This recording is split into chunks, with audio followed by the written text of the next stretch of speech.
পুজো করবি? আমি বড় রূপে তোর হাতে পুজো নিতে চাই। ভবেশ নিজের হাতে তার বাড়িতে 14 হাত কালী প্রতিমা নির্মাণ করেন। ভবেশ, মা কালীর এই বিশাল রূপ দেখে আমার গায়ে কাঁটা দিচ্ছে। ভবেশ, আমাদের বাড়ি ফিরতে অনেকটা দেরি হয়ে গেল রে।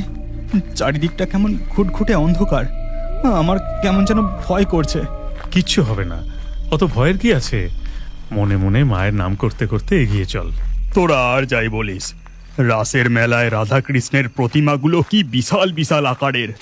ভাঙা রাসের মেলা দেখে মন একেবারে জুড়িয়ে গেল। সামনের বছর আবার দেখতে আসবো, কেমন? সে না হয় আবার সামনের বছর আসবো, কিন্তু নৈহাটিতে আমাদের কালী পুজোয় এমন বড় কালী ঠাকুর বানালে কেমন হয়? বাহ, এটা তো বেশ ভালো প্রস্তাব। আর তুই হেবি বলেছিস, কালী পুজোয় এমন বড় প্রতিমা বানালে মন্দ হয় না। 4 বন্ধু গল্প করতে করতে জঙ্গলের মধ্যে শ্মশানের পথ ধরে নদীর ঘাটের দিকে যেতে থাকে। ঠিক তখনই এক ছাতিম গাছের ডালে, এত রাতে এই পথে কারা যায়? বুকে মনে হয় একদম ভয় ডর নেই। যাই, বেটাগুলোকে ধরে মজা দেখায়। এই কথা বলে ডাইনি ছাতিম গাছ থেকে সোজা তাদের সামনে এসে পথ আটকে দাঁড়ায়। ওরে বাবা, এ যে এক ডাইনি! ভবেশ, আমি তোকে বলেছিলাম না জঙ্গলের এই পথটা ভালো না। আমি অনেকক্ষণ থেকে এই ভয়টাই পাচ্ছিলাম।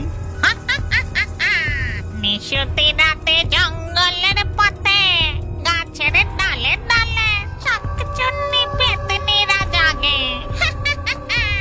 এই কথা বলে ডাইনি হাত বাড়িয়ে গদাইকে ধরে। ঠিক তখনই আর কোনো উপায় দেখতে না পেয়ে ভবেশ জোরে জোরে মা কালীর মন্ত্র জপ করতে থাকে। ওম সর্বমঙ্গল মঙ্গলে শিবে সর্বার্থ সাধিকে শরণ্যে ত্রম্বকে গৌরী নারায়ণী নমস্তুতে। চুপ কর তুই, আমি একে ছেড়ে দিচ্ছি। চলে যাচ্ছি এখান থেকে, চুপ কর। এই বলে সাথে সাথেই ডাইনি সেখান থেকে অদৃশ্য হয়ে চলে যায়। তারপর 4 বন্ধু আবার হাঁটতে শুরু করে। এই, আমাদের পিছনে নূপুরের শব্দ, আবার আমাদের কে পিছু নিল? খবরদার, কেউ পিছনে তাকাবি না, তোরা শুধু চুপচাপ হাঁটতে থাক। তারা কেউ পিছন ফিরে তাকায় না।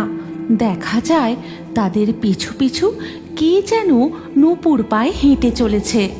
এরপর তারা যখন হাঁটতে হাঁটতে নদীর ঘাটের কাছাকাছি পৌঁছায়, আরে, ওই নূপুরের শব্দটা তো আর পাওয়া যাচ্ছে না। 4 বন্ধু পিছনে তাকিয়ে দেখে যে সেখানে কেউ নেই, শুধু একটি জবা ফুল পড়ে আছে। তাদের দেখে মাঝি জিজ্ঞাসা করে, কি বাবুরা, এই নিশুতি রাতে তোমরা কোত্থেকে আসছ? কোথায় যাবে গো? ভাঙারাসের মেলা দেখে ফিরছি গো, নৈহাটি যাব। ওইদিকে জঙ্গলের পথটা তো ভালো নয় গো বাবু, পথে কোনো অসুবিধে হয়নি তো? যাকগে, আর তোমরা দেরি করো না, নৌকোয় চেপে বসো নৌকোয়। এরপর মাঝি নৌকা ছেড়ে দেয়। তারপর তারা মাঝিকে সমস্ত ঘটনা খুলে বলতে থাকে। সে আর কেউ নয় গো, মা তারা ছিল। মা তারাই তোমাদের রক্ষে করেছে। জয় মা তারা, জয় মা তারা। এরপর কেটে যায় প্রায় 1 বছর। এমনই একদিন সকালবেলা এক চায়ের দোকানে 4 বন্ধু বসে কালী পুজোর পরিকল্পনা করতে থাকে।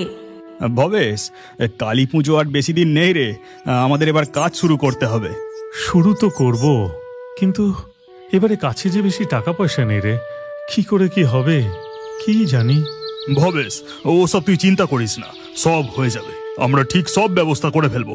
আরে, আমরা সবাই মিলে চাঁদা তুলবো, আর তাহলে তো আর কোনো অসুবিধা হবে না। না গদাই, এ আমার বাড়ির পুজো, পাড়া প্রতিবেশীর থেকে কেন চাঁদা তুলবো? এরপর 4 বন্ধুর চা খাওয়া হয়ে গেলে টাকা মিটিয়ে যে যার বাড়ি ফিরে যায়। হ্যাঁ রে ভবেশ, কিছু কাজের খোঁজ পেলি বাবা? সামনে যে কালী পুজো, কিভাবে যে মায়ের পুজো হবে কি জানি।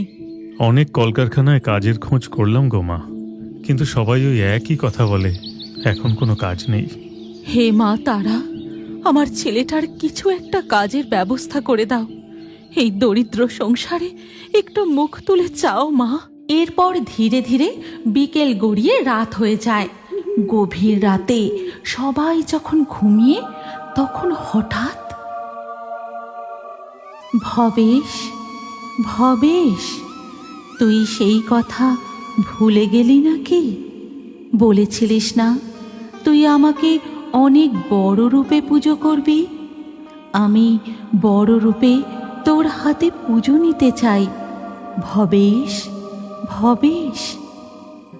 ভবেশের স্বপ্ন ভাঙতেই সে আঁতকে বিছানায় উঠে বসে।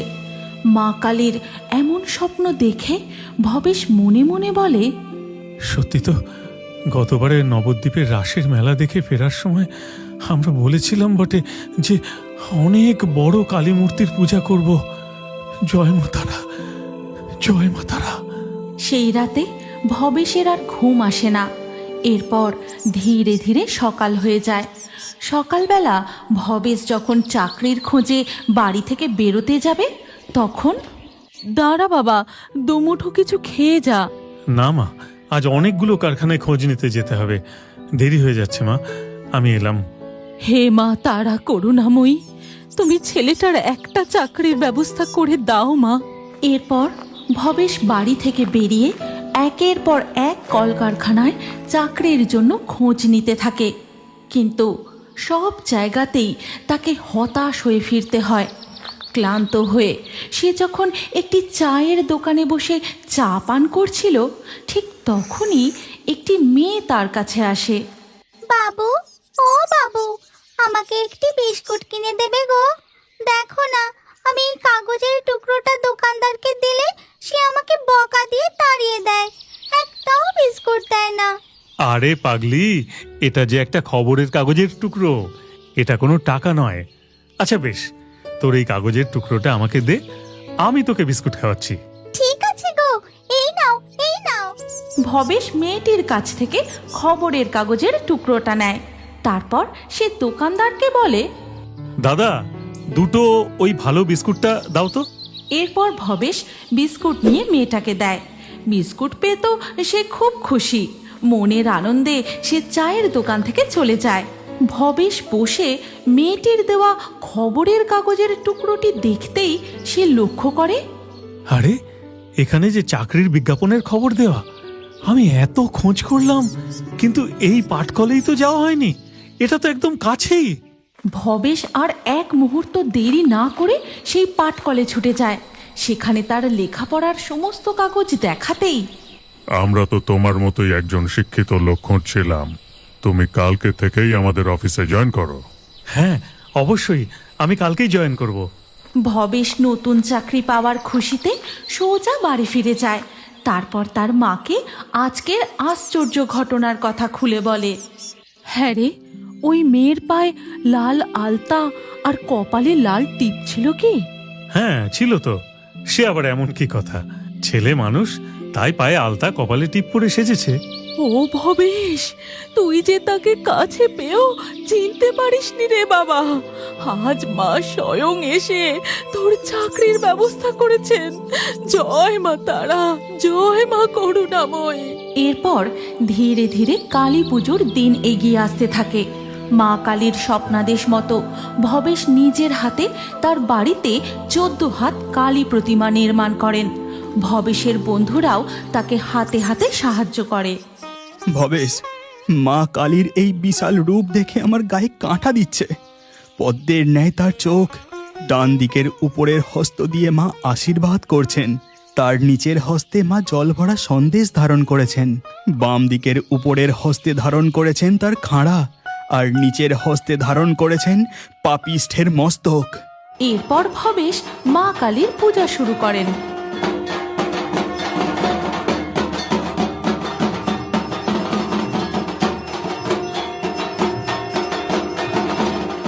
মা, মা গো, তুমি সত্যি আছো। এই অভাগার যেভাবে তুমি কর্মের ব্যবস্থা করে দিয়েছ, সেইভাবে তুমি সকলের কল্যাণ করো গো মা। তোমার শরণার্থীদের কখনো ফিরিয়ে দিও না মা। জয় বড় মায়ের জয়, জয় বড় মায়ের জয়, জয় বড় মায়ের জয়। এরপর থেকে ধীরে ধীরে নৈহাটির বড়মার মহিমা দিকে দিকে ছড়িয়ে পড়ে। দূর দূরান্ত থেকে ভিন্ন ধর্মের ভক্তরা বড় মার কাছে ছুটে আসে। তাই ভবেশ চক্রবর্তীর পরিবারের বড় মায়ের পূজাকে সর্বসাধারণের জন্য উন্মুক্ত করা হয়, যেন তিনি সকল ভক্তের মা। তাই তো বড় মা কখনো কাউকে খালি হাতে ফিরিয়ে দেন না। বড় মা খুবই জাগ্রত। শোনা যায় এমনই কালী পুজোর আগের দিন গভীর রাতে ছমছম নুপুরের শব্দ করে লাল পাড় সাদা শাড়ি পরা কে যেন গঙ্গার ঘাটের দিকে চলে যায়।